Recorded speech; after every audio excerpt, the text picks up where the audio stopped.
Each explosion generated pyroclastic flows which spread in all directions around the volcano. You can see behind me the impact on Gage's Mountain of surges as they came over the mountain during one of these explosions and singed and burned all the vegetation there. The pyroclastic flow's toll on the island's natural resources is immense. The human toll is 19 lives. The cause of this violent and tragic eruption lies deep below the lush island. The same process that created this tropical paradise threatens to destroy it.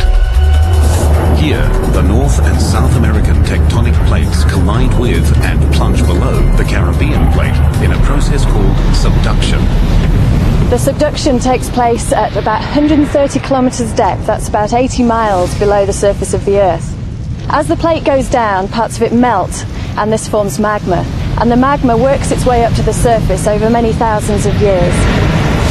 Unlike Kilauea, the Soufriere Hills volcano produces thick magma. Over thousands of years, it forms the classic steep volcanic cone called a stratovolcano.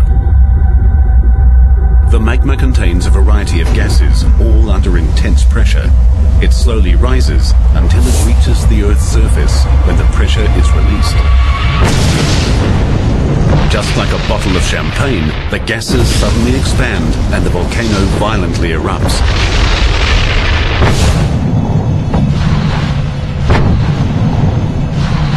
Thousands of kilometers away in Bari, Italy, scientists are studying Soufriere Hill's most lethal side effect. The purpose of these experiments is to understand the dynamics of pyroclastic flows, so to be prepared for the next events. Dr. Dolino and his team load about 200 kilos of actual volcanic ash from Mount Vesuvius into a cylinder. Pressurized gas creates an explosion that ejects the ash. The volcanologists track the height, direction and density of the ash with a variety of instruments and high-speed cameras. The models here are big enough to be accurately scaled up to actual events, something that could not be achieved in a lab. The experiments have determined that both the amount of magma and the force applied to it are critical in the creation of pyroclastic flows. Next, researchers will match the test with the topography of specific volcanoes. They'll then be able to pinpoint specific areas where pyroclastic flows are likely to strike. Local authorities can evacuate those areas prior to an eruption, potentially saving many lives. But tragically, for those in the path of stratovolcanoes like Soufriere Hills, pyroclastic flows and ashfall aren't the only threats. Every year, between 1,200 and 2,000 millimeters of rain fall on Montserrat. Heavy rains run down the channels created by the pyroclastic flows, transforming them into massive mudslides called lahars. Most of this debris that we see around us is caused by lahars, washing all the pyroclastic flow debris further down the hill and progressively burying Plymouth under all this mud and boulders. Lahars have buried so much of Plymouth that the city has been permanently abandoned. They were the volcano's final salvo in a brutal one-sided war. The Soufriere Hills volcano destroyed more than 1,000 homes, left more than half of the island uninhabitable, and destroyed the nation's capital. About 4,500 people remain on the once thriving island of 12,000. It was sad to see people just having to go by droves out of Montserrat. But it was understandable because these people had lost their properties. It was a pure strength why I stayed here. I mean, you had no place to go, no place to live, with families and friends, being shacked up still in schools and churches. It was difficult and it was very sad. But the volcano has also created new opportunities that have helped revitalize the island. Volcano-related tourism is rising. Roy Daly owns and operates a tour bus business. People are anxious to see a live volcano. I don't think there's any place on the face of the earth that you could see a live volcano from approximately 1 mile from it bubbling and rolling and rocking, right? Though Soufriere Soufriere Hill's multiple pyroclastic flows and lahars were lethal and destructive, its eruptions never exceeded a 3 on the Volcanic Explosivity Index. But when a VEI-5 fires a single 24 megaton blast, it destroys thousands of acres of land and kills dozens of people. And later, scientists explore the potential for a super eruption, one unseen in modern times, one that could kill millions. The pyroclastic flows and lahars of the Soufriere Hills volcano on Montserrat destroyed the island's capital, killed 19, and changed the nation's landscape and thousands of lives forever.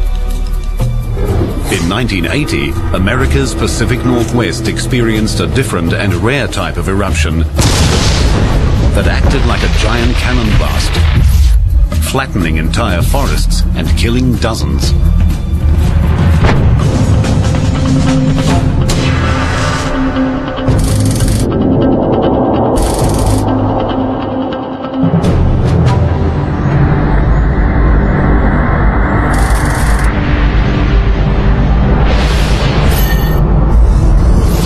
Cascades are an 1,100-kilometer-long majestic range stretching from Canada to Northern California. Hundreds of thousands of hikers and skiers find refuge and adventure here. But in the spring of 1980, one of the Cascades' crown jewels begins to fracture. In March, small earthquakes ripple deep below the peak of Mount St. Helens. After more than 120 years of slumber, the mountain is awakening. This seismicity is typical of volcanoes when they reawaken, because as molten rock tries to push its way up underneath the volcano, it makes a lot of noise in terms of shouldering aside the hard rock that makes the edifice of the volcano itself.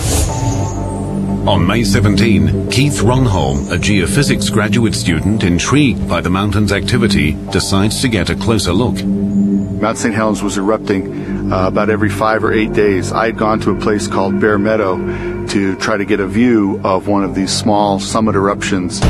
Ronholm gets far more than he bargained for. At 8:32 on the morning of May 18, a magnitude 5.1 earthquake rips through the volcano's north side. 2.8 billion cubic meters of earth falls at speeds of up to 257 kilometers an hour. I was reading a book in my truck when I heard some people yelling, and I looked over at the mountain, and the entire north side of the mountain was sliding down. The Earth's movement releases the enormous pressure holding the magma inside the volcano. A 24 megaton blast, over 1,800 times more powerful than the Hiroshima atomic bomb, shatters the north face of the mountain. The blast is unusual in that it doesn't shoot straight up as most eruptions do. This is a rare lateral blast, slamming a huge cloud of rocks, trees and ash approximately 180 degrees out from the mountain. There was a puff of dark gray churning ash, and within 10-15 seconds that ash had expanded out and had covered the entire mountain. All of this was happening silently, and there was no noise to reinforce my flight response. I was 10 miles away, and you don't at least initially feel like something's going to hurt you from 10 miles away. So I stood there and I took pictures, and I was fascinated by watching this event. As the huge cloud of debris races over the two ridges between the volcano and Ronholm at 483 kilometers an hour, Keith suddenly realizes he's in serious danger. As I'm driving out, I took one last picture over my shoulder, and it's a little motion blurred, but I couldn't take time to frame it or stop, because I was driving, and I remember looking back at the little parking area, realizing that I was the last person to leave, and thinking maybe I'd waited a little bit too long because this cloud was rushing towards me. Luckily for Ronholm, the strongest part of the blast heads north and northwest. The portion that's heading northeast, directly towards him, has less energy, allowing him to escape down the mountain. The lateral blast spews ash and gas up to a height of 24 kilometers. Less than an hour later, a vertical eruption sends more ash skyward.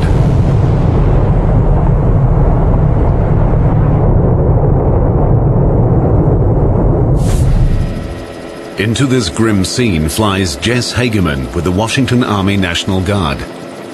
Most of the trees were blown over by the eruption, and we're talking about 14, 15 miles downstream of Mount St. Helens. The whole landscape was changed. It made you feel like sort of a gnat flying around the universe, because in comparison to the size of the eruption, it was amazing. Amazing and horrific. 800-degree pyroclastic flows race down the steep flanks at up to 129 kilometers an hour. In some places, they are 37 meters thick. In the early hours of the disaster, the enormity of the destruction to the landscape is impossible to comprehend. But it only takes one sobering moment for Jess Hageman to realize the human toll. It was on this ridge right straight ahead of us here that we found the first two survivors in the blast area. And that turned out to be Jim Skamanki and his partner, Leonti Skirkadov. And we eventually were able to pick those two people up.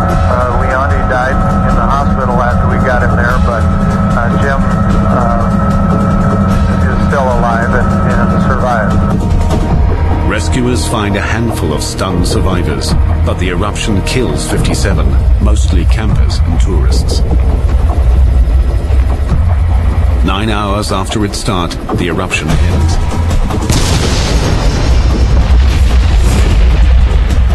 Scientists struggle to comprehend the enormous scope of the event. Before the eruption, Mount St. Helens stood at 2,949 meters tall. Now, it's 401 meters shorter. The blast destroyed enough trees to build 300,000 houses. Thousands of logs still litter Spirit Lake, 5 kilometers from the summit.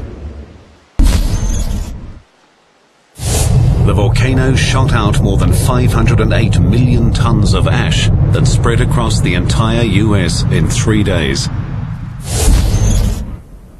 2 days after the eruption, geologists get their first close look at the desolation. It was like walking on the moon. I have never seen anything like it.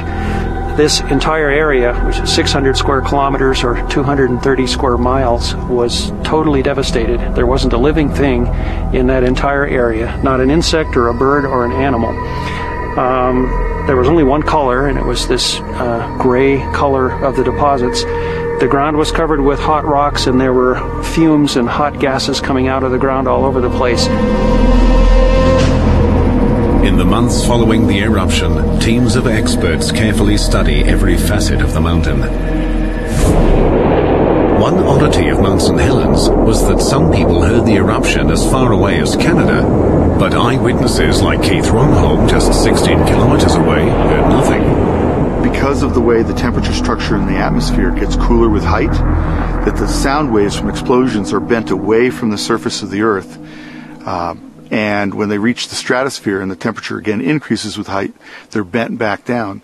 So no one between 6 and 60 miles from Mount St. Helens heard the May 18th eruption. Since 1980, the mountain has experienced tens of thousands of small earthquakes.